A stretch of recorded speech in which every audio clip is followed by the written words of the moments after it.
মেলে যেতে আসতে আমাদের তিনজনের ভাড়া নিয়েছে 500 টাকা।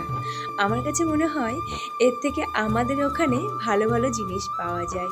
সে যাই হোক, কী কী আনলাম চলো তোমাদের ঘরে গিয়ে দেখাই। 500 টাকা খরচ করে 750 টাকার জিনিস এনেছি। মানে এক একটা স্টোল নিয়েছে তোমার 200 টাকা করে, না 250 টাকা করে। আচ্ছা, এটা আলাদা, আর যে দুটো আছে সে দুটো সেম। তোমাদের দেখাচ্ছি, এটার পাড়ের ডিজাইনটা দেখো, এটার পাড়ে আবার বক্স বক্স আছে। তো এই হচ্ছে আরেকটা। আমি না এরকম বক্স বক্স এরকম মানে কলকা করা কালো খুঁজছিলাম, কিন্তু পাইনি, তো বাধ্য হয়ে ওটাই নিয়েছি। তো কোনটা বেশি ভালো লাগছে বলো? পাহাড়ে ঘুরতে এসে সকাল সন্ধ্যা যদি একটু দুধ চা না পাই, ব্যাপারটা ঠিক জমে না। সবই ঠিক আছে, দুধটা একটু বেশি হলে আর একটু ভালো হতো। যাক, রাতে ছিল ডাল, একটা সবজি, আর ছিল মাছের তরকারি। তো চলো এখনের মতো টাটা, দেখাবে কাল, গুড নাইট।